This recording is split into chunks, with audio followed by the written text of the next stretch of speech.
Hello Sunita ji, मैं housewife हूँ, 49 years की हूँ, ओल्ड इन लॉज हैं, 2 बच्चे हैं, हस्बैंड इन गवर्नमेंट जॉब, बेटे को लर्निंग डिसेबिलिटी है, अब वो 12th में है। मैं घर और बच्चों को देखती हूँ, लेकिन मैं अब जॉब करना चाहती हूँ, लेकिन मेरे पास बीएड की डिग्री नहीं है और मैं अब इस उम्र में पढ़ना भी नहीं चाहती। I am confused, please help, मुझे क्या करना चाहिए। एपिसोड 73 के ऐसे 113 कमेंट्स आए हैं, जिनमें कुछ थैंक यू हैं, जिनके कमेंट्स के मैं जवाब दे चुकी, कुछ क्वेरी हैं, कुछ ऐसे हैं जिनका मुझे वीडियो में ही बात करनी पड़ेगी और कुछ का मैं दूंगी टेक्स्ट में जवाब। प्रॉब्लम सुनने में छोटी लग सकती हैं, लेकिन जो झेल रहा है या जो अटका हुआ उस चीज़ में, उसके लिए ऑब्वियसली वो छोटी नहीं है, तभी वो यहाँ कमेंट टाइप कर रहा है। तो यहाँ पर इन सवालों के जवाब ढूंढने के लिए आओ बहन बातें करें।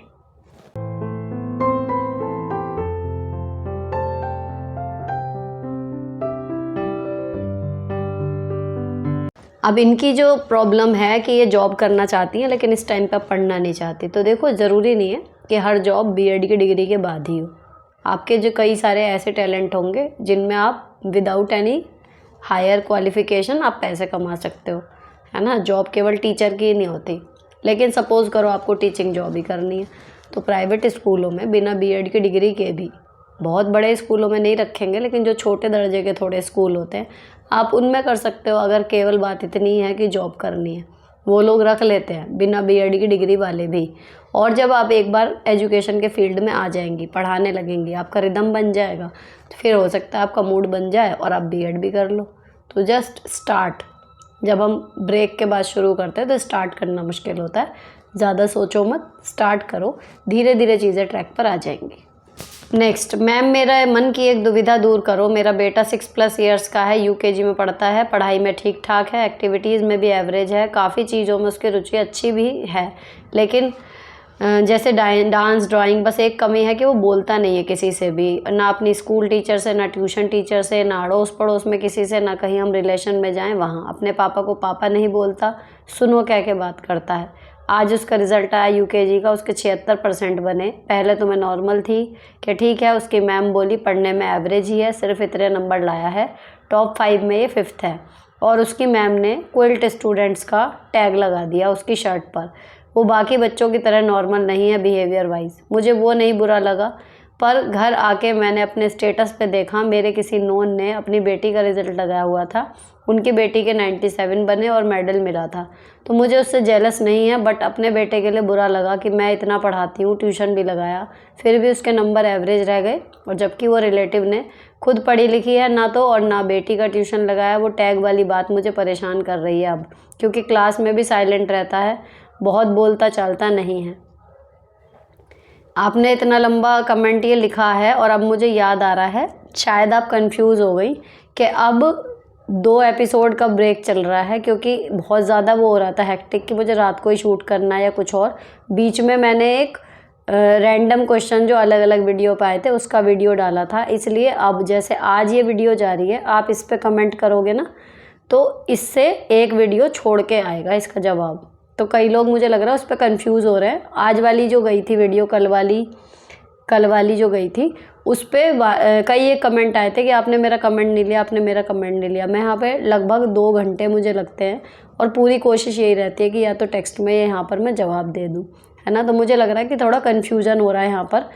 आप लोग सोच रहे हैं कि आज आपने कमेंट किया तो नेक्स्ट वीडियो में आपका आएगा, लेकिन अब मैं बता दूँ कि पिछले 3-4 बार से एक वीडियो का मार्जिन हो गया है। तो अगर आज हमने कमेंट किया है तो जो कल वीडियो आएगी उससे अगली में हमारा आंसर आएगा, है ना। ये चल रहा है, तो आप उसके हिसाब से अब एक्सपेक्ट करना आपका जवाब। तो अब ये आ गया, क्योंकि आपका नाम जो है ना, आईडी मैंने देखा था तो मुझे याद रह गया, ये वाला ही था जो लिखा हुआ था कि मैंने बहुत बार कमेंट किया, दिख नहीं रहा। तो कमेंट तो आपको बड़ा ही है देखो अब, लेकिन क्योंकि मुझे याद आ गया नाम, मैंने इसलिए पढ़ लिया। अब बात करते हैं आपकी प्रॉब्लम की। तो देखो, प्रॉब्लम यहाँ पर ये वाली, आप सिर्फ ओवर रिएक्ट कर रहे हो। थोड़ा सा हर माँ बाप को ये समझना ही पड़ेगा, सब्र करना ही पड़ेगा। हर बच्चा एक सा नहीं होता, जानते सब हैं हम, लेकिन मानते नहीं हैं। अगर हर एक का बच्चा टॉपर आने के लिए हो जाएगा तो फिर सभी 97 पे आ जाएंगे ना, फिर भी कोई टॉपर नहीं रहेगा। अब एक बच्चा है वो पढ़ाने के बाद आपके और ट्यूशन पढ़ाने के बाद उतना कर पा रहा है, एक है वो नेचुरली होता है। सबका आईक्यू अलग अलग है, हर बच्चे का वे ऑफ सीखने का जो तरीका है ना उनका अलग होता है। तो आप कितना भी कोशिश कर लो, 2 बच्चे बराबर नहीं होते। एक माँ बाप के भी 2 बच्चे एक से परफॉर्म नहीं करते, आप तो दूसरे के बच्चे से कंपेयर कर रहे हो। रही बात इनकी कि आपके बच्चे के 75% बने और उनके 97, होता है। लेकिन ऐसा नहीं है कि जो बच्चा 75% ला रहा है वो लाइफ में कुछ कर नहीं पाएगा। सब कर लेते हैं, बस आपके भरोसे की बात है, उस पर भरोसा रखो। बीच बीच में उसे कहते रहो कि देख तेरे नंबर कम आ रहे हैं लेकिन तू उससे ज़्यादा कर सकता है, अपनी कैपेबिलिटी से तू कम कर रहा है अभी और कर सकता है। उसे मोटिवेट करते रहो। लेकिन ऐसा नहीं है कि जिसके 75% या 60% आ रहे हैं वो लाइफ में कुछ कर नहीं पाता, या 97 वाला हमेशा सक्सीड होता है, ये कोई फुल प्रूफ नहीं है। तो नंबरों की दौड़ के पीछे मत भागो, मैं हमेशा यही सजेस्ट करती हूँ और ना मैं भागती। कम आ रहे हैं, ज़्यादा आ रहे हैं, मेन थिंग ये है कि बच्चा सीखने के प्रोसेस को एंजॉय कर रहा है नहीं कर रहा है, कॉन्सेप्ट पता है नहीं पता है, जो उसने पढ़ा है वो उसको रियल लाइफ में यूज़ थोड़ा बहुत कर पा रहा है नहीं कर पा रहा। सबसे अहम बात मेहनत, ईमानदारी और आपकी लगन, ये 3 आपके बच्चे को कहीं भी ले जा सकते हैं। आपको इन पर काम करना चाहिए कि बस ये सही रहे। तो इतनी टेंशन मत लो, आदत डाल लो, अपने मन को समझा लो कि हाँ औरों के बच्चों के स्टेटस में आएंगे तो भी मेरा बच्चा ठीक है, नहीं है कोई बात नहीं, लेकिन ऐसा नहीं है कि वो कुछ करेगा नहीं, है ना। अब ये जो मैम ने टैग लगा दिया ये मुझे भी सुन के बुरा लगा। ये तो मैम को ही नहीं करना चाहिए।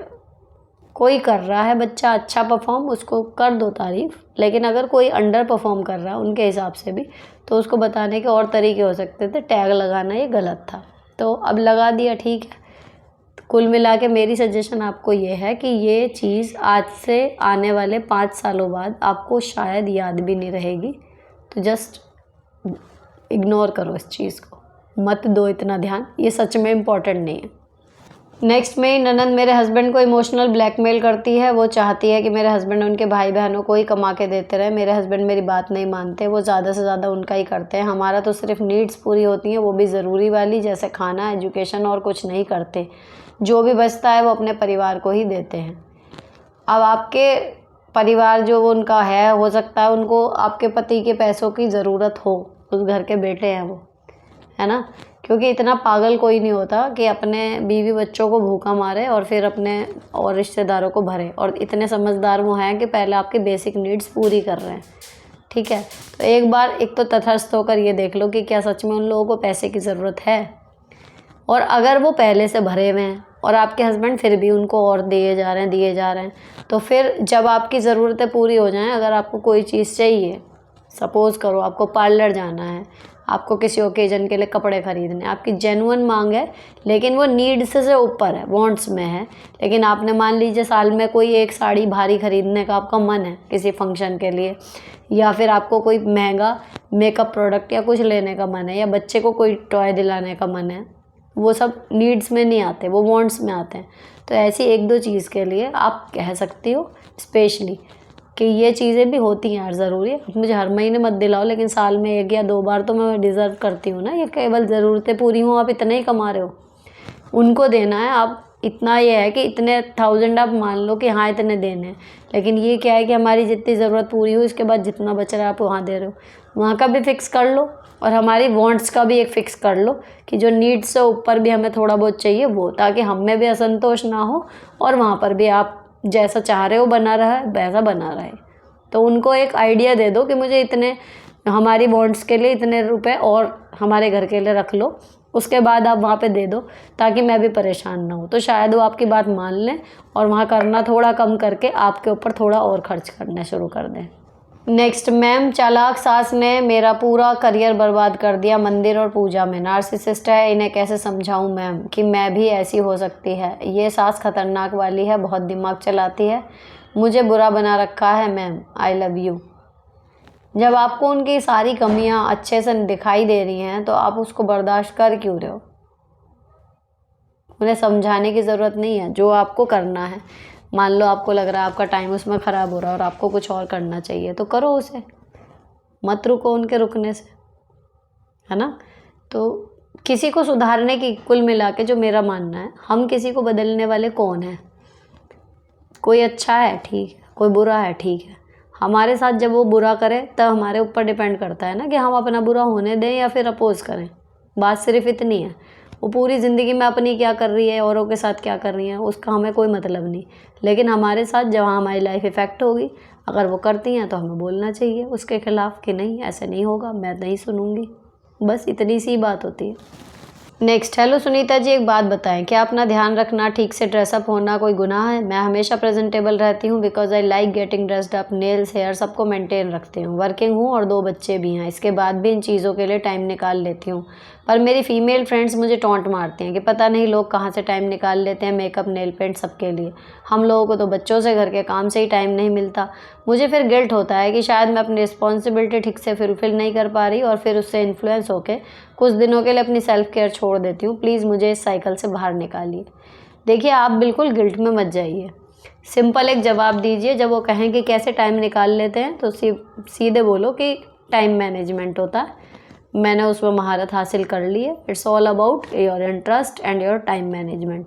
अगर कोई आपको तैयार दिख रहा है, इसका मतलब उसने एक्स्ट्रा एफर्ट डाले हैं तैयार होने के लिए। जिस टाइम आप लोग थक के फ़ोन में उंगलियां चलाती होंगी, उस टाइम में अपने नेल्स ट्रिम कर रही होती होंगी, नेल पेंट सुखा रही होती होंगी, है ना। या जिस टाइम आप अपने मूवी देख रही होती होंगी पैर फैला के, उस टाइम हो सकता है मैं अपने बालों के लिए पैक लगा रही हूँ। तो ये वाली बात आप उनको बोल सकते हो सीधे कि it's not about not fulfilling my responsibility, it's about कि मेरा इंटरेस्ट है, इसलिए मैं अपना थोड़ा सा कंफर्ट छोड़ के अपनों को अच्छा दिखाने के लिए एफर्ट डालती हूँ। तो उनकी बातों में आके बिल्कुल मत छोड़ो। एग्जैक्टली वो यही चाहती हैं और आप अगर वो कर दोगे तो उनकी जीत हो गई। अच्छे से तैयार हो, एकदम बढ़िया बन के जाओ काम पे जैसे जाती हो। नेक्स्ट, हेलो मैम, मेरा बेटा 4.5 साल का सिंगल चाइल्ड है और सेकंड बेबी नहीं करना। प्रॉब्लम यह है कि मेरा बेटा परेशान करता है, लाइक मेरे साथ खेलो। अब 24 घंटे तो पॉसिबल है नहीं, स्कूल जाता है बट स्कूल से आकर फिर वही बोर हो रहा हूँ। इवनिंग में 1 आवर के लिए सोसाइटी के बच्चों के साथ खेलता है, कभी कभी बोलता है मेरा कोई सिसिया ब्रो नहीं है, फिर मैं समझाती हूँ उसको, फिर हैप्पी हो जाता है और खेलने लगता है। मैं कैसे हैंडल करूँ कि वो हैप्पी रहे? कभी कभी गुस्से में मार भी देती हूँ, प्लीज़ हेल्प। वैसे वो भी ठीक है, नो स्क्रीन टाइम, ना फ़ोन और ना टीवी, खाना भी अच्छे से खा लेता है, अपने टॉयज से खेलता है, बट कभी कभी बहुत परेशान कर देता है कि मैं क्या करूं? प्लीज़ रिप्लाई आप as soon as possible. Nuclear family है। देखो, जो कंडीशन आपके बेटे को आपने प्रोवाइड कराई है ना, उसके अकॉर्डिंग आपको उसे टाइम देना ही पड़ेगा। जैसे और कामों के लिए निकालती है उसको निकालना ही पड़ेगा, क्योंकि वो बिल्कुल ठीक है, उसका कोई भाई बहन नहीं है, वो करेगा भी क्या, है ना। तो फिर आपको निकालना ही पड़ेगा टाइम, कोई और ऑप्शन नहीं है। जैसे खाना बनाना है तो बनाना ही है ना। तो उस बच्चे को जितना हो सक रहा है, वो सोसाइटी में खेल रहा है या स्कूल जा रहा है, लेकिन जब वो कह रहा है कि आप खेलो, तो आप उसको ये कह सकते हो कि ठीक है, अच्छा 2 घंटे या 1.5 घंटा हमारा। आपको प्रॉपर अपने टाइम टेबल में उस चीज़ के लिए टाइम निकालना ही पड़ेगा, क्योंकि उसकी कोई गलती है ही नहीं पूरे सिनेरियो में, है ना। वो अपनी जगह बिल्कुल ठीक है। तो आपको उसके लिए टाइम स्पेशली मैनेज करना पड़ेगा। और कभी अगर ऐसी स्थिति होती है कि नहीं कर पा रहे, तो आप उसको समझा दो कि बेटा आज मम्मा बिजी हैं, लेकिन रोज़ नहीं चलेगा ये चीज़। नेक्स्ट, मेरे हस्बैंड मेरे मोटापे की वजह से ताने मारते हैं। पहले मैं पतली थी, मेरी परेशानी है कि ये क्या खूबसूरती सब कुछ है और कुछ नहीं। जब तक मैं पतली थी सब कुछ ठीक था, तो अब क्यों नहीं? देखो, खूबसूरती सब कुछ नहीं होती, लेकिन हर आदमी एक सा नहीं होता। किसी के लिए उसके पार्टनर की फ़िज़िकल खूबसूरती एक समय के बाद ख़त्म हो जाती है, एक मेंटल बॉन्ड बन जाता है, एक दिल का रिश्ता बन जाता है ना। उसको फ़र्क नहीं पड़ता उसका पति मोटा हो रहा है या पत्नी मोटी हो रही है या नहीं हो रही। लेकिन कुछ लोगों के लिए वो सुई वहीं अटकी रहती है। वो खुद बूढ़े हो जाएंगे, लेकिन उनको पत्नी चाहिए कि बिल्कुल ऐसी रहे जैसी थी। ये नहीं देखते कि पत्नी को क्या क्या झेलना पड़ता है। उसका शरीर बिगड़ना स्वाभाविक है। अगर वो मेंटेन रह पाती है तो पति के सपोर्ट और थोड़ा सा अपने जीन्स और अपने ध्यान की वजह से। लेकिन हर एक को ये चीज़ें मिलती नहीं। तो आपका जो मोटापा बढ़ा है उसके भी रीज़न होंगे, may be pregnancy, hormone change या जो भी है, खाने पीने का गलत टाइम, बहुत सारे रीज़न हो सकते हैं। तो अब इसमें देखो 2 हैं। एक तो आप उनको कन्विंस करोगे, उनको समझ में आएगा नहीं, क्योंकि ये चीज़ें ऐसी नहीं है जो मैं बोल रही हूँ कि कोई नई बात है। हर एक को पता होता है कि फ़िज़िकल अपीयरेंस एक हद तक मैटर करता है। अगर आपके पति या पत्नी थोड़ा बहुत फिज़िकली बदल भी गए हैं पहले से, उनको पता होता है वो ओरिजिनल क्या थी, है ना। तो समझदार आदमी तो ऐसी बात करता नहीं, लेकिन अगर वो कह रहे हैं, ऐसा तो नहीं कि कहीं आपकी किसी गलती की वजह से आपका वेट कंट्रोल नहीं हो रहा और वो चाहते हैं कि आप उस चीज़ को सुधार लो, है ना। तो सबसे पहले जो एक पॉजिटिव आपके अंदर एक पॉजिटिव चेंज लेके आएगा, आप उनके टॉन्ट को, जो मैं हमेशा कहती हूँ कि टॉन्ट को भी हमेशा अपने फ़ायदे के लिए यूज़ करो, उनके टॉन्ट को एज अ मोटिवेशन यूज़ करो और ट्राई करो जेन्युइनली एक बार अपना वज़न घटाने के बजाय उनसे ये एक्सपेक्ट करने के कि क्या लुक्स ही सब कुछ होते हैं। आप उसको एज अ चैलेंज लो, ठीक है मैं वज़न घटाने की कोशिश करती हूँ, और जब थक जाओ उनके टॉन्ट याद करो। इस बहाने से एक तो आपका रिलेशन जो है वो बाद में सुधरेगा, क्योंकि जब आप पतले हो जाओगे, दूसरा आपका भी फ़ायदा हो जाएगा। मोटापा सिर्फ लुक्स में ही नहीं, आपके हेल्थ के हिसाब से भी ख़राब है, तो उसको घटाने के लिए अगर आप काम कर लेते हो तो आपका दो तरफ़ा फ़ायदा हो जाएगा। तो मेरी सलाह तो यहाँ पे ये है कि बजाय उनको चेंज करने के या समझाने के, आप काम करो अब एक्चुअली अपना वेट लॉस करने के, उसको एज अ चैलेंज लो। एक आया है what is time stamp, I don't know. मैंने पिछली बार कहा था कि क्वेश्चन में टाइम स्टैम्प अगर आप में से कोई डाल दे तो I will be very grateful, और एक बंदी ने, किसी ने डाला है, मेरे को नाम याद नहीं है, मतलब उनकी आईडी इस तरीके की थी, लेकिन मैंने उसको पिन किया। उसमें ऐसा होता है जैसे मैं अब ये बोल रही हूँ, है ना, कि व्हाट इज़ टाइम स्टैम्प, ये क्वेश्चन है, तो ये एग्जैक्ट कौन से मूवमेंट पे शुरू हुआ, वीडियो में टाइम ड्यूरेशन आती है, तो अगर आप वो टाइम ड्यूरेशन टाइप कर दो अपने कमेंट में, सपोज़ करो 12.10, तो 12:10 उसमें नीला हो जाएगा, वो लिंक की तरह काम करता है, कोई उस पर टैप करेगा तो वीडियो के एग्जैक्ट उस पोर्शन पे पहुंच जाता है। तो जब आप वीडियो देखो, अगर देखते देखते आपने वो क्वेश्चन हल्का सा टाइप किया, उन्होंने तो क्वेश्चन नंबर 1, 2 ऐसे करके लिख दिया था, और उसके बाद वो जिस टाइम पे वो स्टार्ट हुआ है वो टाइम डाल दो, तो वो एक टाइम स्टैम्प क्रिएट हो जाता है, और वो बाकी व्यूअर्स को मदद करेगा अगर वो किसी एक स्पेसिफिक क्वेश्चन पे जाना चाह रहे हैं तो। ठीक है, अब अगला है, मैम आपको क्योर स्किन सूट किया था, मैंने मंगवाया पर 1-2 दिन में ही पूरी स्किन रूखी हो गई, दाने हो गए, मैंने इस्तेमाल करना बंद कर दिया। देखो जब आप क्योर स्किन यूज़ करते हो ना, तो इसमें आप ये बता भी रहे हैं, पहले 2 साल पहले तो बताते नहीं थे, लगता था सीधे ड्राई हो रही है, वो बताते हैं कि स्किन में ब्रेकआउट होगा और ये नॉर्मल है। तो आप उनके कहना चाहिए उनके डॉक्टर से कंसल्ट कर सकते हो, या फिर जो मैंने इसका इलाज बनाया था, स्किन मेरी ड्राई है, तो जब ऐसी डैमेज सी होनी शुरू हुई थी, ग्लिसरीन पहले लगा के उसके बाद फिर मैंने उसको यूज़ करती हूँ, जो सनस्क्रीन है उसकी या और कोई क्रीम है, ग्लिसरीन के बिना अगर मैं लगाती थी तो मेरी स्किन फटती थी, ड्राई होती थी, है ना, लगता था प्रॉब्लम ख़त्म होने की बजाय बढ़ रही है, लेकिन ग्लिसरीन के बाद वो ठीक काम करती है। तो मेरे लिए तो ये आइडिया काम किया, बाकी आप उनके डॉक्टर से कंसल्ट कर लो कि ये हो रहा है तो मैं क्या करूँ, उसके बाद आप डिसीजन लो, क्योंकि कोई भी ट्रीटमेंट होता है शुरू करने में थोड़ा बहुत अगर ब्रेकआउट, स्किन का ब्रेकआउट, वो बता रहे हैं कि स्किन पे जो दवाई हम लगा रहे हैं या कि जो भी क्रीम उन्होंने दी है उसको अडेप्ट करने के वो प्रोसेस का हिस्सा है। तो वो पूरी वीडियो आई थी मेरे पास इस बार, तो जब शुरू किया था दोबारा से, तो एक बार उनके डॉक्टर से कंसल्ट कर लो, या फिर अगर स्किन आपकी भी ड्राई है तो पहले ग्लिसरीन वाला सीरम लगा लो, उसके बाद ट्राई करो, क्योंकि एक बार जब पैसे लगा लिए हैं किट में तो यूज़ करके देख ही लो, क्या पता 15-20 दिन में सब कुछ नॉर्मल हो जाए। चलो आगे चलते हैं। अब नेक्स्ट, हम जॉइंट फैमिली में रहते हैं, जेठ जेठानी जी की सैलरी हमसे डबल से भी ज़्यादा है और 2 बड़े बच्चे भी हैं, फिर भी घर के हर छोटे बड़े खर्चे के लिए मेरे हस्बैंड को ही कहा जाता है। बहुत मुश्किलों से शादी के 6 साल बाद मुझे बेटी हुई, अब 1.5 साल की है, उसके जन्म से अब तक मुझे किसी ने सपोर्ट नहीं किया, इवन ऑपरेशन 15 दिन तक खाना भी बड़ी मुश्किल से मिला, मैके जाकर ही बेटी पाली, अच्छी जॉब करती थी, अब करियर पर फोकस नहीं कर पा रही हूँ, फाइनेंशियली भी ड्रेन हो रही हूँ और इमोशनली भी। हस्बैंड बेटी के फ्यूचर के बारे में बिल्कुल नहीं सोचते, कैसे समझाऊँ उन्हें। सास ससुर भी देने के लिए और तारीफ़ के लिए बड़ी बहू और खर्चे के बुराई के लिए छोटी। जब तक बेटी नहीं हुई तभी तक सब अच्छा था, क्योंकि मैं अपना 101% देती थी। अब मेरी प्रायोरिटीज़ बदल गई, क्योंकि जब मुझे ज़रूरत थी तो सबने अकेला छोड़ा, मुझे अब बहुत बुरा भला कहते हैं। क्या करूँ दी, हस्बैंड को कैसे समझाऊँ, अपनी मेंटल पीस कैसे रीगेन करूँ। देखो ऐसा ही होता है, जब हम कर रहे होते हैं ना लगातार, सामने वाले का फ़ायदा हो रहा है तो किसको बुरा लग रहा है, कोई करने वाला फ्री का मिल रहा है। लेकिन ये करना कभी भी काम आगे आता नहीं।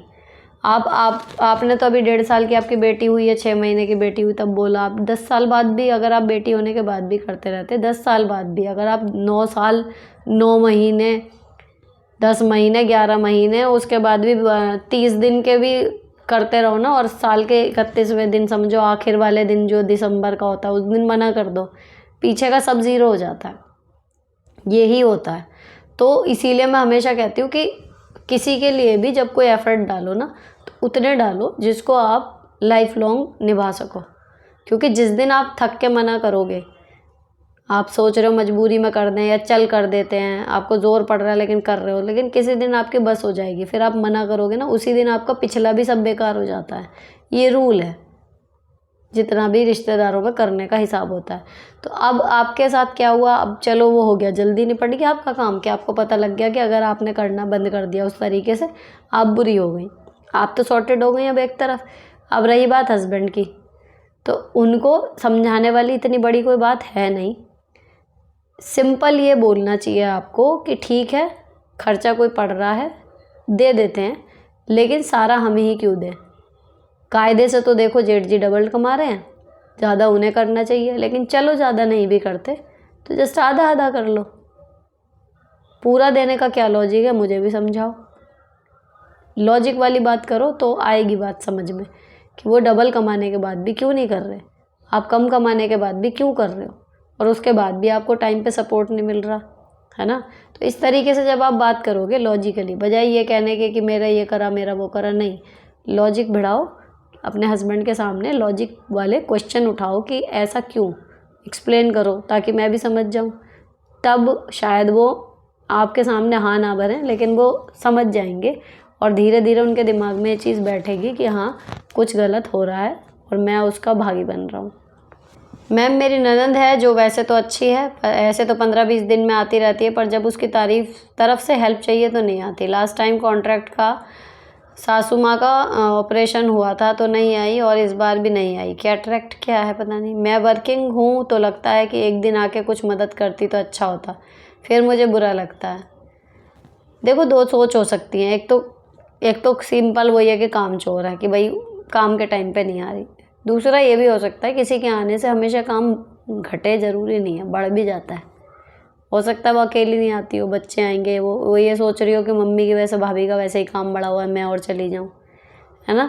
जो पर्सनली मुझे लगता है कि अगर घर में कोई बीमार है तो अकेले ज़्यादा अच्छे से हैंडल हो जाता है। जो मेहमान आते हैं सो कॉल्ड मदद के लिए आते हैं, लेकिन काम उल्टा बढ़ जाता है।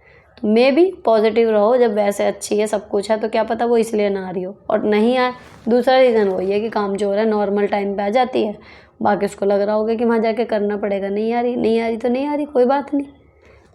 ये उनसे सबक लो ना कि जो हर टाइम जीना हराम कर रखा है जिन नंदों ने, एटलीस्ट उनके जैसी तो नहीं है, ये मान के चलो। दी आप हेल्थ इंश्योरेंस के ऊपर वीडियो में बताइए प्लीज़, कम पैसे में कौन सा अच्छा रहेगा प्लीज़ प्लीज़। देखो हेल्थ इंश्योरेंस का ऐसा है, जो सबसे ज़्यादा जिसने क्लेम रिजॉल्व करे हों उसको लो। कम पैसों में करा लिया, मान लो आपने कोई भी XYZ, लेकिन आपको अगर कभी अड़ी भिड़ी पड़ी, भगवान ना करे, लेकिन उसने फिर क्लेम आपका क्लियर नहीं करा, 100 अड़ंगे लगा दिए, तो वो आपके कम पैसे भी बेकार हो गए, है ना। तो सबसे पहले आपको रिसर्च ये करनी चाहिए कि क्लेम का जो सेटलमेंट है वो कौन सी कंपनी से सबसे ज़्यादा हो रहा है, उसका आप लो। और रही बात कम ज़्यादा की, तो जैसे जैसे उम्र बढ़ती है उसकी किस्त बढ़ती है, जितनी जल्दी ले लेते हैं उतनी कम होती हैं किस्त। और तीसरी चीज़ मैंने सिर्फ इसलिए लिया था, एक तो यहाँ पर हमारे यहाँ है नहीं, फ्री कैशलेस वाली चिकित्सा का नहीं है, तो ज़रूरी था।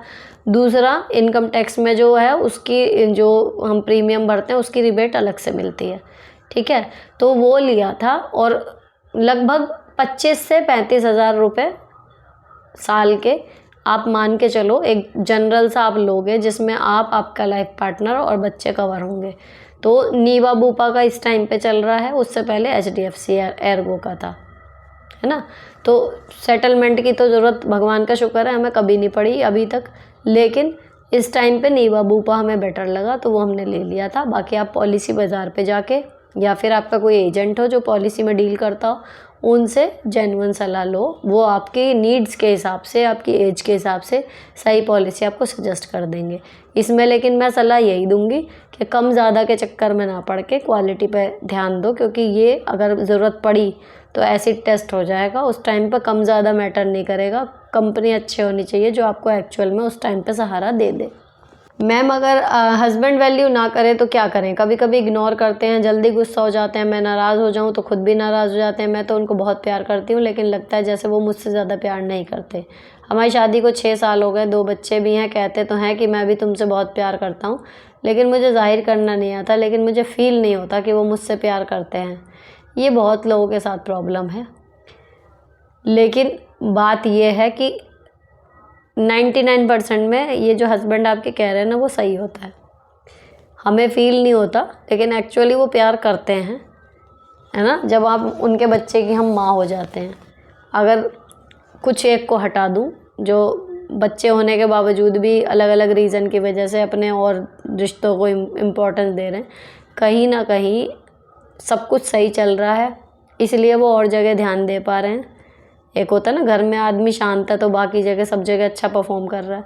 लेकिन अगर कभी ऐसी परिस्थिति पड़ी कि उन्हें लगा कि हाँ अभी मुझे सबसे इम्पोर्टेंट कौन है, उस टाइम पे आपको ही चुनेंगे, ये होता है।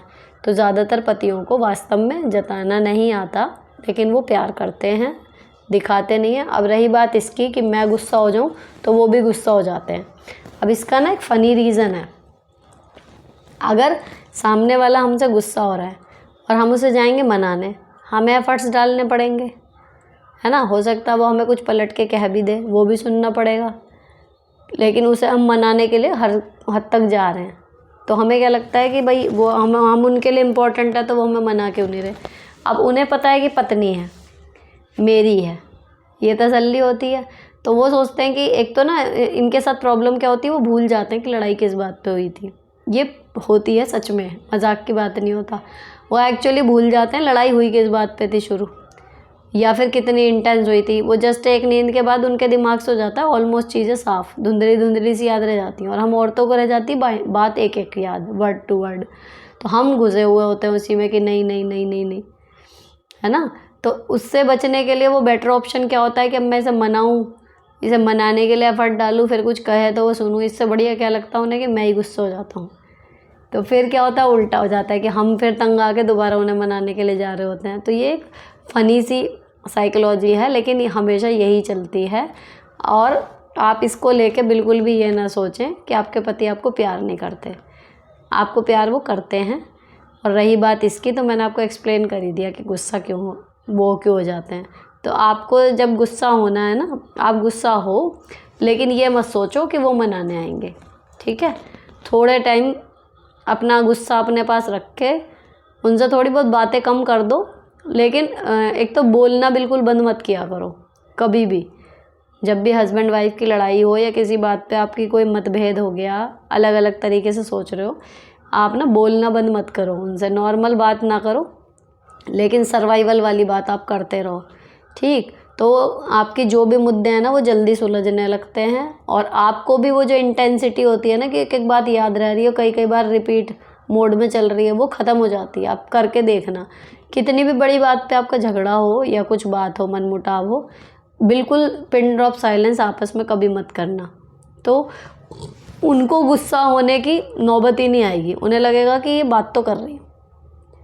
फिर आप धीरे धीरे बातों बातों में अपनी बात भी कर लोगे, वो बात कर रहे होंगे और मे भी मान भी जाएं पहले, या फिर आपके लिए भी थोड़ा बहुत कह दें कि हाँ भाई मेरी गलती थी।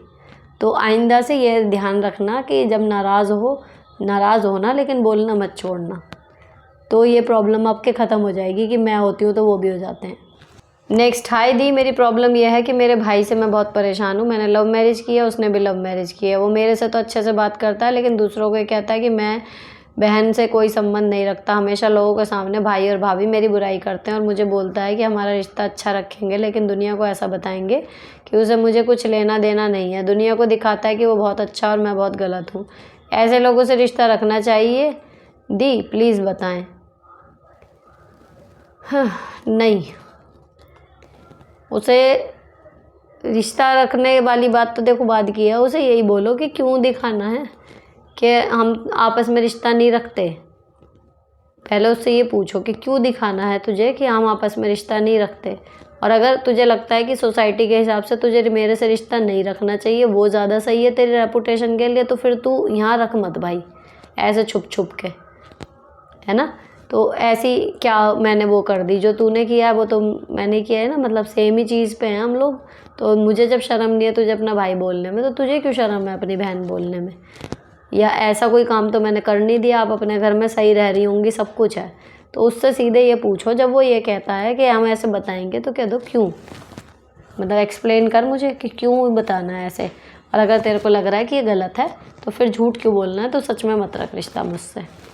एक बार क्लियर कर लो, ज़्यादा से ज़्यादा क्या होगा, कह देगा नहीं। अगर वो केवल मुंह देखी बात के लिए आपसे रख रहा है लेकिन एक्चुअल वो चाह रहा है कि नहीं रखना है तो छोड़ देगा, लेकिन आपका ये कन्फ्यूज़न दूर हो जाएगा। और नहीं है, अगर वो जेन्युइनली आपसे जुड़ा हुआ है तो वो भी सोचेगा कि यार जब मैं जेन्युइनली जुड़ा हुआ हूँ तो बाहर क्यों मना कर रहा हूँ, फिर वो बाहर ही कहना बंद कर देगा।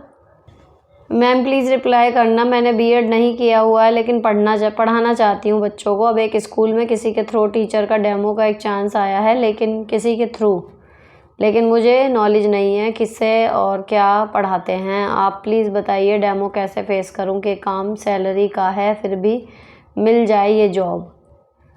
अब आप पढ़ाना चाहते हो तो ये तो ऑटोमेटिकली होता है, इसमें मैं क्या ही बताऊँगी कि वहाँ पर आप जाके कैसे डील करो।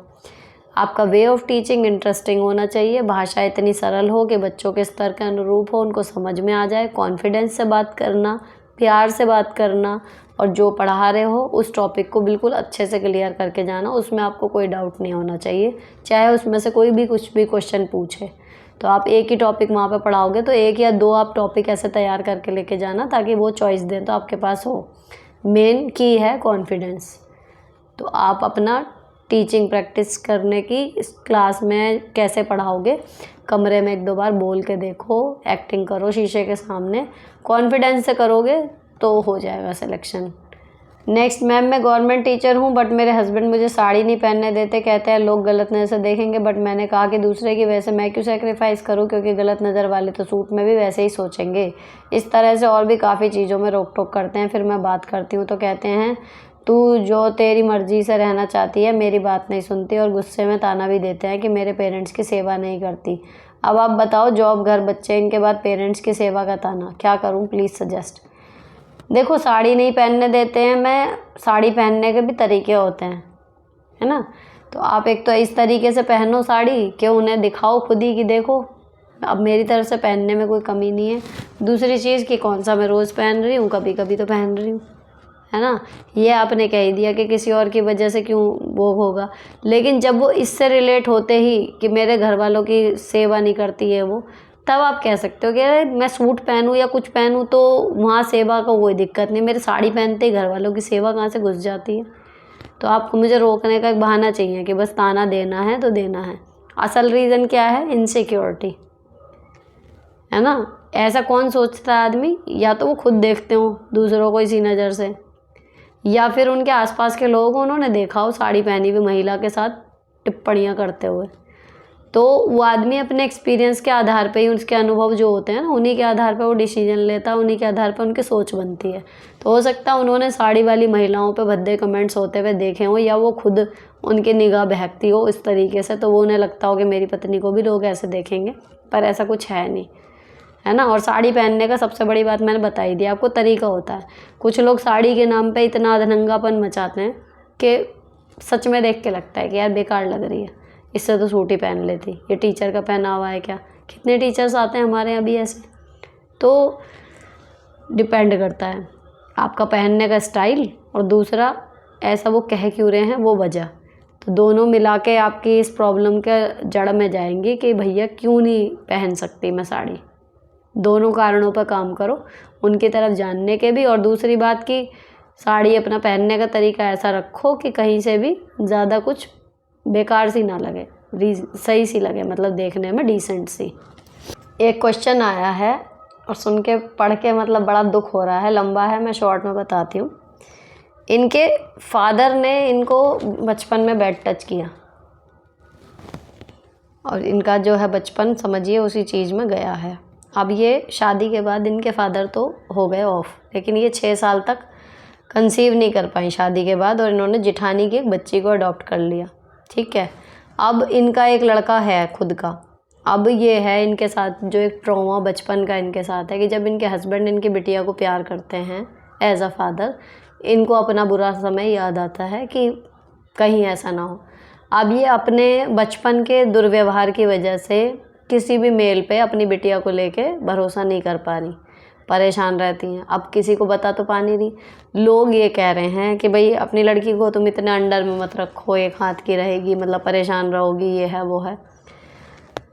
इनको बहुत डर लग रहा है और वो स्वाभाविक है। एक होता सुनी सुनाई बात, एक होता झेलना। जब सगा बाप ऐसा कर सकता है तो इनको लगता है कि भाई इसको तो मैंने जन्म भी नहीं दिया, तो वो तो इनके चाचा हैं, तो इनको डर लगता है और वो अपने पति के पास भी उस लड़की को अकेला नहीं छोड़ती। ये चाहती हैं कि क्या करूं, अगर इसको मतलब भूलूं, कैसे भूलूं, मतलब किस चीज़ से बाहर निकलूं, कैसे इस सबको डील करूं। अब वो बड़ी हो रही है तो और देखो, हस्बैंड को भी नहीं बता सकती, वो टॉक्सिक है, मत बताओ किसी को, ठीक है। और मैं बड़ी मतलब मुझे बड़ा वो फील हो रहा है कि आपने मुझे इस लायक समझा कि आपने बता दिया, है ना। अब यहाँ पर आपको जो आपने झेला है, आप उसके हिसाब से बिल्कुल सही कर रही हो। आपकी क्या गलती है इसमें? आप सिर्फ ये चाह रही हो कि जो आपके साथ हुआ वो भी नहीं होना था ना, लेकिन हो गया।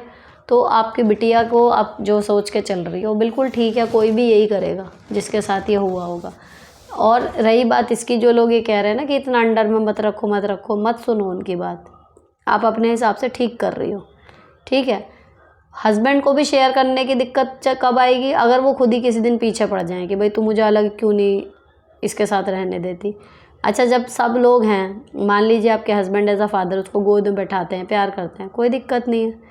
आपको वो लग रहा है, वो चीज़ें याद आ रही, वो ठीक है, लेकिन तब तक आपकी बिटिया सिक्योर है अपने हस्बैंड के साथ। आपको उसे अकेले नहीं छोड़ना है, मत छोड़ो, कोई बात नहीं है, बिल्कुल फ़ाइन है ये सब चीज़ें।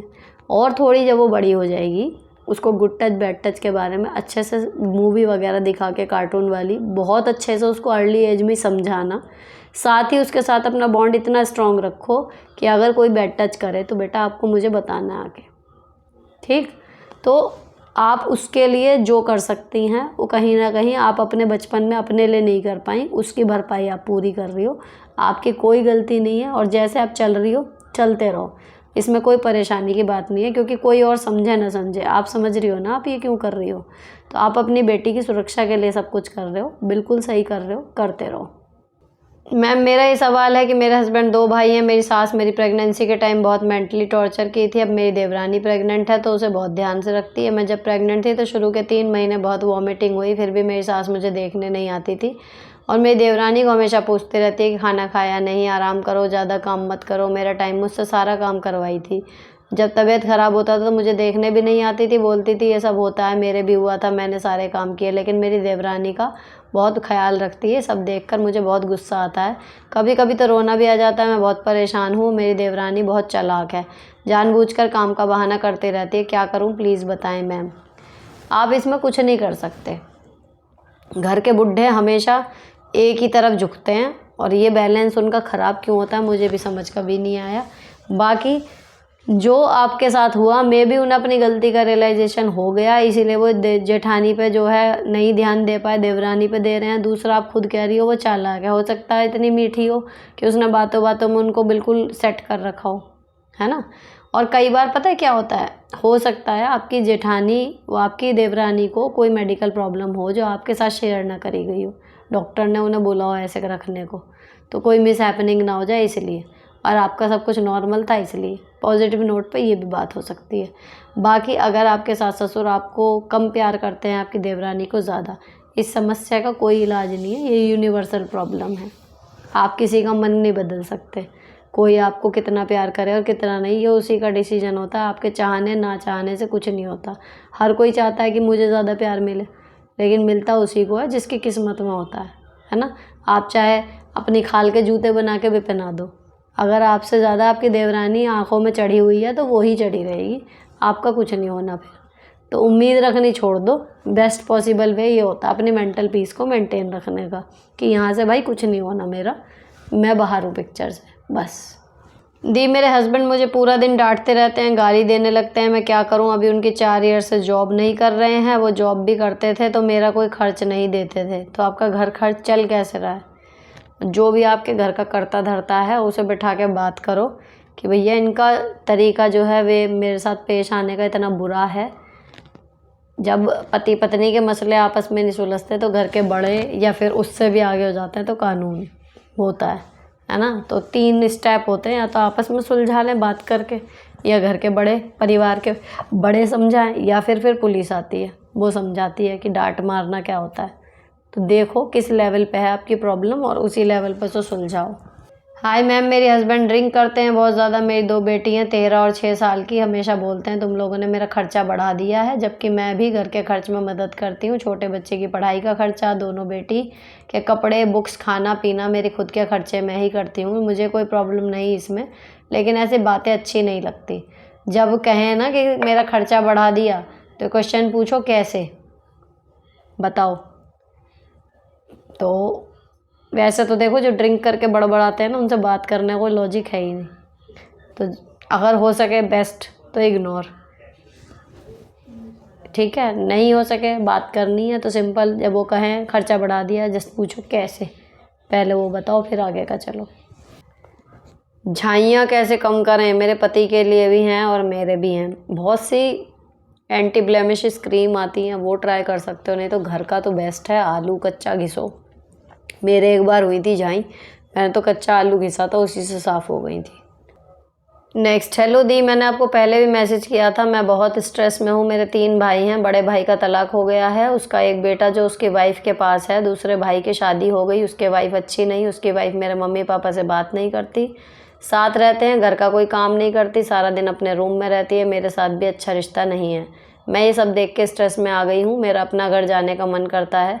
अब ये लगने लगा है भाई अब अपने वाइफ के सुन रहा है। कभी एक दिन ऐसा ना हो कि भाई बदल ना जाए। छोटी भाभी बहुत तेज़ है, प्लीज़ दी आंसर देना। इसमें आप क्या ही कर सकती हो? अगर भाभी तेज़ है या नहीं चाह रही आपसे रिलेशन रखना, तो भाई बहन के लिए अपनी पत्नी को थोड़ी छोड़ेगा। फिर वही वाली बात हो जाएगी जो आ रहे हैं यहाँ पे कमेंट कि हमें हाशिए पर रख के अपने बहन भाइयों की तरफ मरता रहता है। तो आदमी तो दोनों तरफ फंसे हुए हैं ना। तो अब आपकी, और अगर आपके भाभी की नहीं बन रही, तो आपको भी क्या एक्सपेक्ट कर रहे हो? अब क्या होगा? अपनी पत्नी को ही वो करेगा ना, अब अगर आगे उसकी लाइफ उसको सही चलानी है तो, वरना उन दोनों के बीच में खटपट शुरू हो जाएगी। तो आपके जैसी जितनी भी लड़कियां हैं, उनके लिए मेरा सजेशन हमेशा यही होता है कि अगर पीहर में नहीं बैठ रही सेटिंग भाभी से, तो भाई और भाभी का जीवन हमारी वजह से डिस्टर्ब हो, इसकी बजाय हम अपने जीवन में अपना ध्यान लगाएं और उन्हें उनके हाल पे छोड़ दें। पीहर बना रहे बहुत बढ़िया है, लेकिन हमारी वजह से पीहर में भाई भाभी लड़ मरें, उससे अच्छा तो हम अलग हो जाएं। हेलो सुनीता दी, मेरा एक भाई है, 4 बहन हैं। हम अंदर मिडिल क्लास फैमिली से आते हैं। पापा ने बड़ी मेहनत करके हम चारों सिस्टर की शादी करी। मेरा एक ही भाई है, सबसे छोटा, 23 साल का। अब वो लव अफेयर के चलते हम लोगों से कोई बात नहीं कर रहा। माँ पापा को भी नहीं समझता। मेरी माँ उसके लिए बहुत परेशान रहती है। भाई घर पर भी नहीं रहता, उसी लड़की के साथ रहता है लिव इन में। हमारी बड़ी बदनामी होती है। घर से पैसे भी चोरी करके उस लड़की को बाहर घुमाने ले जाता है। वो हम लोगों से बात नहीं करता। उसकी इन हरकतों से मेरे माँ बाबा बड़े परेशान रहते हैं। इकलौता और सबसे छोटा होने की वजह से माँ ज़्यादा परेशान रहती है हमेशा, और कुछ समझाते हैं तो सब कुछ उस लड़की को बता देता है। फिर वो लड़की मेरी माँ को गालियाँ बकती है। उस लड़की ने मेरी पूरी फैमिली के नाक में दम कर रखा है। कोई सजेशन हो तो please reply. Please please please, बड़ी टेंशन नहीं दी, आपकी राय जान के मन को राहत मिलेगी। Help me please. देखो, एक जो मैंने पिछली बार कहा था ना, जुनून हर उम्र के जुदा जुदा, खिलौने, माशूक, रुतबा और खुदा। आपका जो भाई है वो अभी माशूक वाले जुनून में अटका हुआ है। और जो अभी मेरठ में सौरभ हत्याकांड हुआ है, उसकी अगर आपने थोड़ी भी वीडियो वगैरह जो मेरे पास आई हैं देखी हो, उसके लड़के के बारे में यही बोला जा रहा था कि उसके घर वाले समझा समझा के थक गए, उसको नहीं समझ में आ रही थी। उसकी लड़की के पत्नी के भी माँ बाप उसको कह रहे कि अंधा प्यार करते थे हमारे दामाद जी उससे। उसको समझ ही नहीं आ रही कि क्या कह रहे हैं बाकी लोग। तो जो आपका कमेंट है ना, वो पढ़ के यही समझ में आ रहा है कि आपके भाई को भी कुछ समझ ही नहीं आ रहा। तो आप 2 बार 3 बार एज अ फैमिली मेम्बर, या आपके mummy papa as a parent, ज़्यादा से ज़्यादा 2 बार 3 बार एक बच्चे को समझा सकते हैं, चाहे फिर वो बेटी हो चाहे वो बेटा हो। उसके बाद अगर वो नहीं समझता, तो अब आपको ईश्वर पे छोड़ना ही पड़ेगा। ईश्वर की मर्ज़ी पे और उसके भाग्य पे भरोसा करके कि शायद इसके नसीब में जो लिखा है उसे हम बदल नहीं सकते, अच्छा हो बुरा हो। लेकिन आप किसी भी जीव को बिल्कुल अपने अकॉर्डिंग नहीं चला सकते ना। अब आपका बेटे या आपका भाई अगर उसे सुनना होता वो सुन लेता। मेरी सलाह तो ये है कि अब आप उसकी तरफ से सब्र मान जाओ। कि भैया ये नहीं सुनेगा। रही बात बदनामी की, आप जो भी कह दो कि भैया कह ही तो सकते हैं। अगर मेरे बच्चों को अभी छोटी हैं, अगर कोई चीज़ कोई कहता है कि इसको ये सिखाओ, है ना, या फिर कितनी बार वीडियो में कुछ आ जाते हैं कमेंट कि ऐसे कैसे कर दिया, ये है, आप इन्हें ये सिखाओ। मेरा वहाँ भी यही जवाब होता है कि कह ही तो सकते हो और क्या ही कर लोगे। तो बच्चा गलती कर रहा है, छोटी चाहे बड़ी, हर माँ बाप समझाते हैं, ऐसा कोई नहीं है जो उसे समझाता नहीं, लेकिन कोई सुन लेता है, कोई नहीं सुनता। जो सुन के रुक जाता है वो बच्चा संभल जाता है, जो नहीं सुनता वो अपने कर्मों की सज़ा फिर भुगतता है। तो सब्र ही कर सकते हो आप इस कंडीशन में। ऐसी कोई घूंटी नहीं है, ऐसी कोई बात नहीं है जिसको कह के आप अपने भाई का दिमाग बदल दें। इस टाइम जो उसके स्टेट ऑफ माइंड है ना, वो नहीं बदलेगी। तो सब्र करो, प्रार्थना करो कि उसका भविष्य ठीक हो, है ना। ज़्यादा से ज़्यादा आप ये कर सकते हो, जो भी आपके पिताजी के पास है संपत्ति से बेदखल कर सकते हो, बस। जो भी है वो उन्होंने भी किया हुआ था, सौरभ के घर वालों ने। लेकिन एक जब मति फिरती है ना किसी के पीछे, वो बच्चा फिर सुनता नहीं किसी की। तो आपके पास सब्र करने के अलावा दूसरा कोई ऑप्शन है नहीं। नेक्स्ट, एक ये पहले थोड़ा सा इस पे बात हो चुकी है, अब ये आगे की बता रही हैं। हस्बैंड अपनी भाभी के पास चले जाते हैं जबकि हमें नहीं पसंद। हम जब मायके गए थे तो रात को 11:30 बजे ननद ने फ़ोन करके बताया अभी वहीं है भाभी के घर, जबकि जेठ ड्यूटी गए थे। तब हमने फ़ोन किया तो कहा सो गए थे। हमसे झूठ बोला। 12:30 के बाद नीचे आए। हम फर्स्ट फ्लोर पर रहते हैं, जेठानी सेकंड पे। ननद कुछ कहती है तो उनसे भी लड़ते हैं। हम प्रेग्नेंट हैं, हमें बीपी लो के कारण चक्कर आते हैं तो कहते हैं नाटक है। वहीं जेठानी के पास तुरंत पहुंच जाते हैं। हमें शक तो ज़्यादा नहीं है, बट ये डर है कि अपनी नेहा की शादी ना हो पाने का बदला लेने के लिए फिर अपनी बहन से बात करवाते हैं। क्या मैं गलत हूँ या सही बताना दीदी, प्लीज़ ब्लॉग में शेयर करके। डिस्टर्ब हूँ, टेंशन नहीं लेना चाहती क्योंकि पहला मिसकैरेज हो चुका है, प्लीज़ रिप्लाई करना। देखो गलत ही है, आप मतलब गलत नहीं हो, ये जो आप बता रही हो वो ऑब्वियसली कुछ गलत ही है। सीधे साधे रिश्ते में, साफ़ सुथरे रिश्ते में ये सब चीज़ें नहीं होती। अब आप प्रेग्नेंट हो, बीपी की आपको प्रॉब्लम है, पहला मिसकैरेज हो चुका, आपकी स्थिति है नाजुक इसमें, ठीक है। तो आप उनसे एग्जैक्टली साफ शब्दों में कहो एक बार कि देखो जो ये सब चल रहा है ना, ये ख़त्म कर दो, नहीं तो मैं तुम्हें छोड़ के चली जाऊंगी। मैं नहीं रह पाऊंगी ऐसे इंसान के साथ जो मेरे रहते हुए दूसरी जगह मुंह मार रहा हो। मैं प्रेग्नेंट हूँ, तुम्हारे बच्चे की माँ बनने वाली हूँ, तुम्हारा फ़र्ज़ है मेरा ध्यान रखना, या फिर ऐसे कोई काम ना करना जिसकी वजह से मुझे टेंशन हो, तुम्हारे बच्चे की जान को खतरा हो। और तुम जो कर रहे हो ये बिल्कुल अपोजिट है। उसको एक बार सीधे, अपने पति को सीधे शब्दों में ये बात बोलो।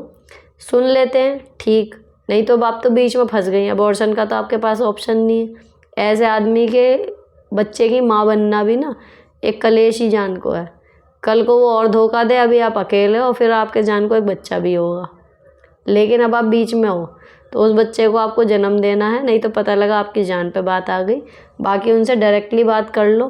अपनी जेठानी को एक बार ढंग से आराम से बोल के समझा दो कि होश में हो जाए, ठीक है।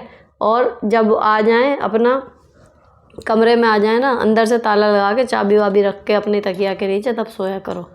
जाएंगे कैसे जाएंगे फिर?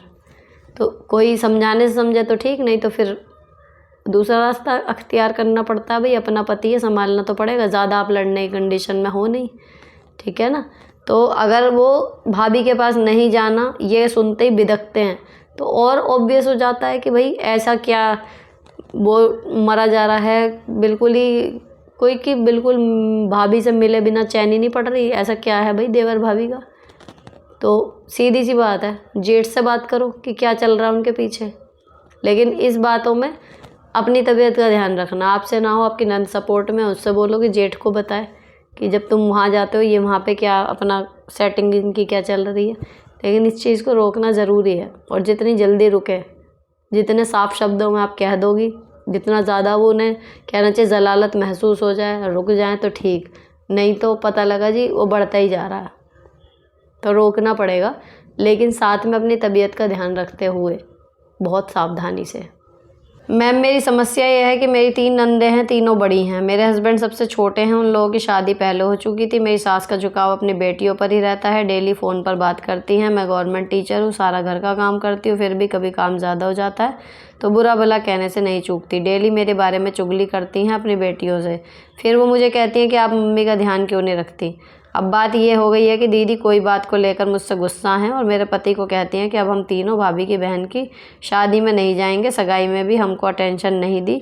भाभी मैम ऐसी स्थिति में क्या करें, सजेस्टेड प्लीज़ सेंड। ना जाएं, वहाँ जाके भी आपका दिमाग ही ख़राब करेंगी, और क्या करना है। नहीं जाएं, कह दो भैया मैं थोड़ी कर सकती हूँ, मेरे पे मैके वाले क्या कर रहे हैं, मैं कह ही तो सकती हूँ। नहीं करी इज्जत, नहीं करी, क्या करें, मत जाओ। बिल्कुल फ्री रहोगी, मज़े से एंजॉय करना अपनी बहन की शादी। रहने दो तीनों को यहीं, तीनों देवियाँ यहीं सही हैं। वहाँ जाके आपकी शादी और ख़राब कर लेंगी। रही बात इसकी कि मम्मी का ध्यान क्यों नहीं रखती, कि जी जितना मुझसे हो पा रहा है मैं रख रही हूँ, उससे ज़्यादा रखना आके रख लो, बात ख़त्म। जब फ़ोन पे आपकी सासू माँ करती रहें ना बातें, उनसे जब करें, आप सुन रही हो, सीधे आकर उनके सिर पर खड़ी हो जाया करें, मम्मी कुछ तो होश ले लो, सारा दिन बात ही करती रहती हो, उनसे मेरी बुराई करती रहती हो, कभी तो एक बार कह दे करो कि कुछ बना के दे रही थी। सीधे गया ना मुँह पे, ऐसा आदमी ना मुँह पे सुन के एकदम सकपका जाता है। जब आप सुन रही हो तभी तो आपको पता है, या कोई और आगे बता रहा है, आप सुन रही हो कि मेरी बुराई हो रही है, जाके खड़े हो जाओ उनके सिर पे कि क्या कह रही हो, मैं कुछ करके देती नहीं क्या आपको कभी भी। और वो कहें कि ध्यान नहीं रख रही, तो बता ही दिया मैंने कि खुद रख लो आके, जितना रख सकते हो उतना तो रख ही रही हूँ। वहाँ जाने को कहें, कह दो मत जाओ, ठीक है क्या कर सकते हैं। हेलो दी, मुझे अपने बहन के लिए पूछना है। 1 साल हुआ शादी को और वो घर आ गई क्योंकि उसके हस्बैंड उसे आज तक छुआ नहीं। उनके बीच फिजिकल कुछ नहीं हुआ, इसलिए वो तंग आकर घर आ गई है। अब वो क्या करे। वो लड़का वीक बॉडी से हमेशा बीमार रहते हैं, पहले से ऑपरेशन हो रखा है, हमें बताया नहीं हम लोगों को। अब क्या करें हम लोग। तलाक ले लो जी, क्योंकि शादी कहीं ना कहीं फिज़िकल रिलेशन को एक सामाजिक मान्यता मिल जाए, इसका ही साधन है संतान उत्पत्ति के लिए। और अगर यही नहीं है रिश्ते में तो फिर क्या ही बचेगा। बात तो ये है ना। तो आपकी बहन के लिए बेस्ट है कि डिवोर्स ही ले ले इस टाइम पे। नेक्स्ट, दीदी मैं शादी से पहले गवर्नमेंट जॉब की तैयारी करती थी, कई जगह कुछ पॉइंट से जॉब नहीं लगा, फिर मैं होपलेस होकर पढ़ाई छोड़ दी। फिर मैं सोची हाउसवाइफ बनने में भी कोई प्रॉब्लम नहीं है, घर वाले गवर्नमेंट जॉब वाले से शादी कर ही देंगे, मैं बच्चों की परवरिश और घर का ध्यान रखूँगी अच्छे से। लेकिन अब शादी के बाद ऐसा कुछ नहीं हुआ। शादी को 3 साल हो गए, मैं फ्रीडम के लिए जॉब करना चाहती हूँ, गवर्नमेंट जॉब, क्योंकि प्राइवेट जॉब करने नहीं देंगे। ससुराल वाले पढ़ने में अच्छी हूँ, लेकिन अब 4 साल बाद जब पढ़ने की सोच रही हूँ, बुक देख रही हूँ, तो अजीब सी घबराहट हो रही है, डर लग रहा है कि फिर टाइम बर्बाद ना हो। गवर्नमेंट जॉब के चक्कर में ससुराल में ज़्यादा टाइम भी नहीं मिला पढ़ने का, तो 8 मंथ का बेबी भी है मेरा, मुश्किल से 4 या 5 घंटे निकाल पाऊँगी। लेकिन दूसरा कोई ऑप्शन भी नहीं है पढ़ने के सिवा। फ्रीडम के लिए कैसे कॉन्फिडेंस लाऊँ खुद में। देखो, कॉन्फिडेंस काम करने के बाद आएगा। 4-5 घंटे आप मान के चल रही हो कि निकाल लोगी, उतने काफ़ी होते हैं, इससे ज़्यादा चाहिए भी नहीं। और घर और बच्चे के साथ अगर आप 4-5 घंटे निकाल पाती हो तो यू आर डूइंग सुपर्ब। तो अब ज़्यादा सोचो मत, किताबें ख़रीदो, अपना शेड्यूल बनाओ, जो 4-5 घंटे निकाल सकती हो वो निकाल के जस्ट पढ़ना शुरू करो। स्टार्टिंग में हो सकता है सब कुछ ऊपर से जाए, कुछ समझ ना आए, लेकिन पढ़ते रहो, समझते रहो। दूसरी बार जब पढ़ोगे ना सेम कोर्स, चीज़ें समझ में आने लगेंगी, और जब वो समझ में आएंगी कॉन्फिडेंस तब वापस आएगा। इतने लंबे ब्रेक के बाद कॉन्फिडेंस ऑब्वियसली चला ही जाता है, नॉर्मल सी बात है। तो उसको रीगेन करने का सिर्फ तरीका यही है, stop thinking, start acting. Next, ma'am मैं एक वर्किंग वूमन हूँ, हस्बैंड भी बाहर रहते हैं, वीक में 1 बार आते हैं। सास है नहीं, शादी के 4 साल बाद एक्सपायर हो गई थी, 12 साल हो गए, तब से सारी जिम्मेदारी मैंने ही निभाई है। देवर की शादी भी बाद में हुई, देवरानी देवर के साथ बाहर रहती है, मैंने ससुर जी के साथ रहती हूँ गाँव में।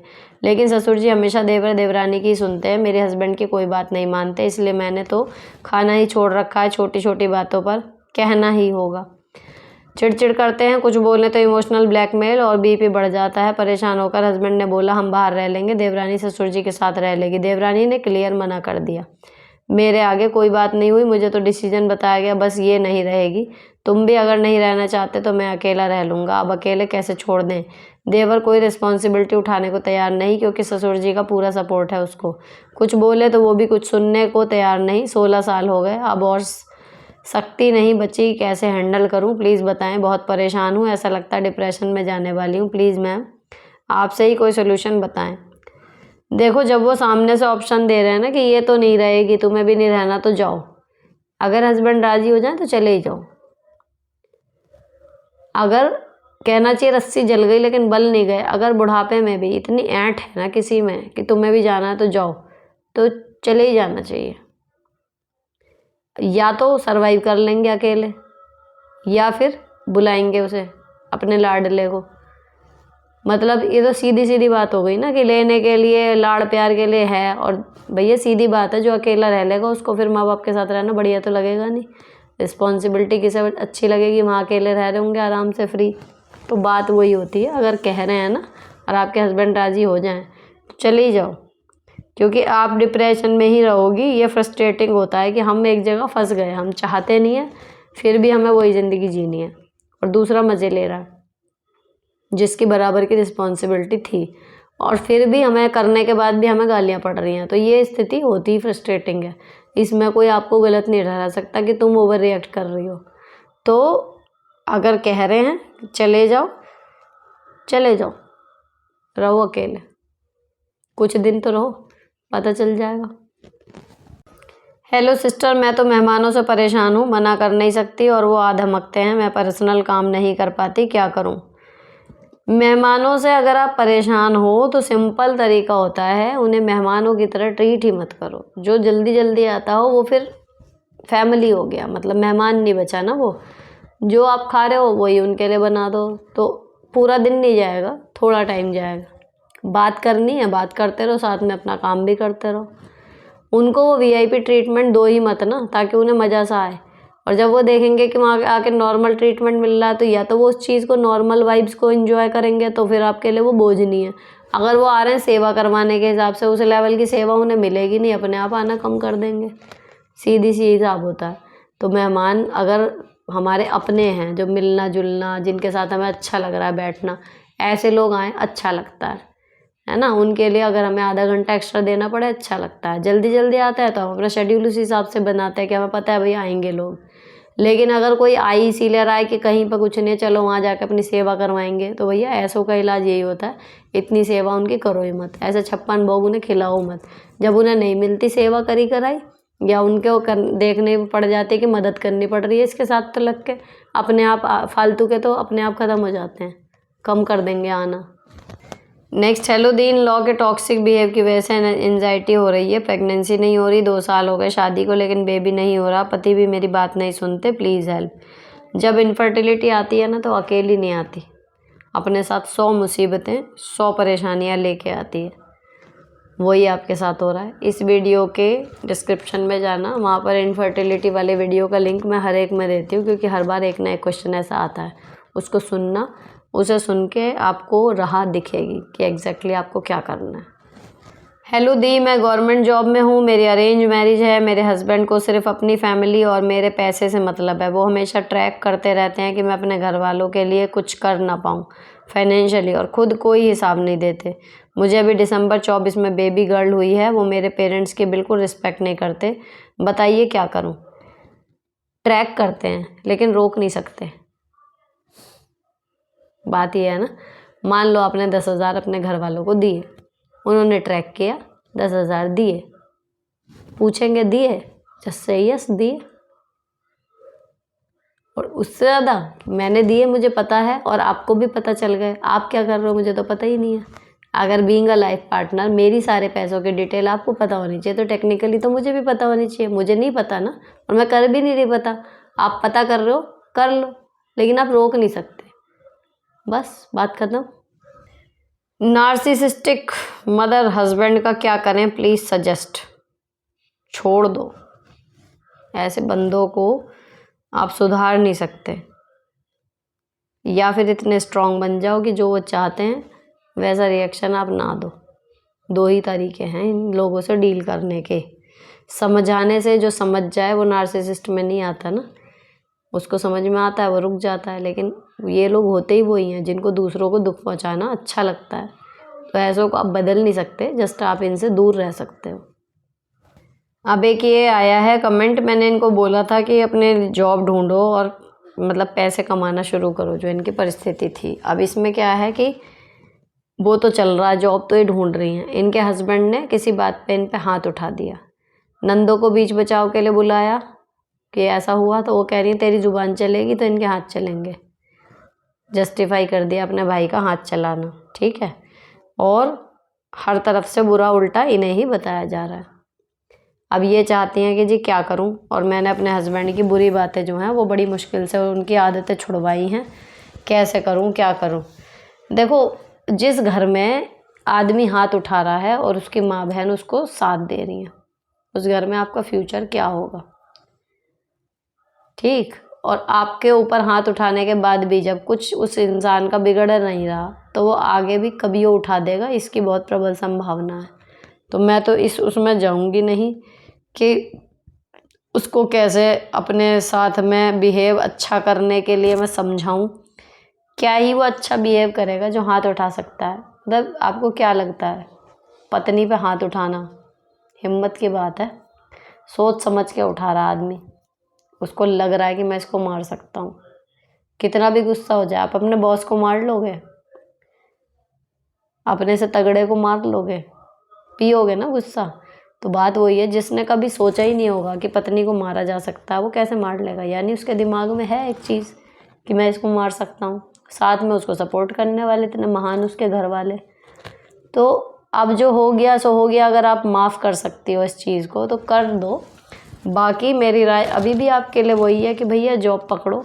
रही बात रोका टोकी करने की, ये वो तो चाहेंगे कि आप घर में रहो, जैसे वो चलाएं आप चलो, ठीक। और रही बात ये कि जी बड़ी मुश्किल से गलत हरकतें छुड़वाई हैं, वो कोई बच्चा है, एक शादीशुदा आदमी है, आपने उनकी हरकतें छुड़वाई और ज़रा सा आप ढील छोड़ोगी वो वापस फिर वही करेंगे, तो भैया ऐसे कैसे चलेगा जीवन? खुद सोच के देखो ना। तो ये प्रॉब्लम बड़ी अजीब सी है कि क्या ही करेगा इंसान इसमें। मुझे तो वो लगता है कि भाई कम से कम 4 पैसे अपने पास हों तो अपने हिसाब से ज़िंदगी तो जी लेगा। अब जो नंदे आके उनकी आपकी ओर उल्टी वही कर रही हैं, आइंदा से कभी ऐसा कुछ हो, पहली चीज़ तो उन्हें कभी बुलाना मत। पति पत्नी के बीच में जो हो रहा है ना, उसको खुद सुलझाओ। फिर ना सास को बैठाओ बीच में और ना नंद को, जब आपको पता है आपकी साइड से तो बोलने से रही और उल्टा उनको बढ़ावा दे रही है। अपने आप डील करो, और मारने पीटने पे धमकी या कुछ भी आप ये समझा सकती हो कि भाई इसके लिए कानूनन सज़ा भी है, मैं बर्दाश्त कर रही हूँ, मेरा बड़प्पन है, लेकिन बार बार ये चीज़ होनी नहीं चाहिए। एक आध बार कह तो दो, करो मत चाहे। तो वो वाली बात है। अब ये ना, ये क्या बात है कि ज़ुबान चलेगी तो हाथ चलेंगे? अरे तुम्हारे हाथ चल रहे हैं तो हमारी ज़ुबान भी ना चले। तो थोड़ा सा आपको मजबूत रहना पड़ेगा इसमें, और उनको थोड़ा कम भाव दो अपनी सास नंदों को, ताकि पति पत्नी के बीच की जो बात है वो उनमें ही सुलझे, ठीक। अब ये जो जवाब दिए हैं ना मैंने, ये इस वाले के दिए हैं, टॉक्सिक लोगों का दिमाग ये वाले के गलत चीज़ों में ज़्यादा चलता है, इसका उनके उल्टे दिमाग से खेल है, ये वाले के दिए हैं। और 113 कमेंट थे, कुछ के मैंने कमेंट में जवाब दे दिए, 2 मुझे याद है मैंने छोड़े हैं जो बेहद लंबे थे, और बेहद लंबे थे, पढ़े भी मैंने, लेकिन आधे पढ़ के फिर मुझे रोकने पड़े, तो मैं नहीं दे पाऊँगी। आई एम सॉरी, इतने लंबे सवालों के जवाब, है ना, मुश्किल हो जाता है, पॉसिबल नहीं है। अगर होते 20-30 तो मैं उन्हें भी पढ़ती भी थी पहले, लेकिन अभी 100 से ऊपर आ रहे हैं कमेंट, तो पॉसिबल नहीं है ना। और ये वाला आपका हो गया एपिसोड 73, इसके सारे सवालों के जवाब दे दिए मैंने। 74वां लाइव हो चुका, तो जो लोग 74वें पे या अब जो ये आएगा जो आप अब देख रहे हो इस पे कमेंट करेंगे, उसको 3 से 4 दिन बाद, मतलब उसके जस्ट बाद वाली जो वीडियो आती है उससे अगली वीडियो में एक्सपेक्ट करना कि आपके आंसर आएंगे, ठीक है। तो यहाँ पर इस उम्मीद के साथ कि जिन्होंने सवाल पूछे हैं या जिनके मैंने जवाब दिए हैं उनकी लाइफ में पॉजिटिव चेंज आएंगे इन जवाबों के बाद, इस उम्मीद के साथ ये वीडियो ख़त्म कर रही हूँ। अच्छा लगा हो तो चैनल को सब्सक्राइब किए बिना मत जाना। कोई बात हो ऐसी बताने की, कमेंट करने में मत झिझकना, मैं यहाँ किसी का नाम नहीं ले रही, कोई आइडेंटिटी शो नहीं हो रही किसी की, ठीक है। और इतने सारे कमेंट्स में कोई आके आपका कमेंट्स पढ़े ये वो, यहाँ मुझे नहीं लगता ऐसी पॉसिबिलिटी भी कुछ है। तो फील फ्री, जो भी आप शेयर करना चाहते हो, जस्ट एक जनरल उसके ऊपर पॉइंट ऑफ व्यू और उसके में भी सॉल्यूशन जो हो सकते हैं वो डिस्कस किए जाएंगे मेरे द्वारा या जो और लोग कमेंट्स पढ़ते हैं उनके द्वारा भी। काफ़ी अच्छे सुझाव रीडर्स एक दूसरे को भी दे देते हैं, है ना। तो मिलती हूँ आपसे नेक्स्ट एपिसोड में। Till then bye bye, stay beautiful always.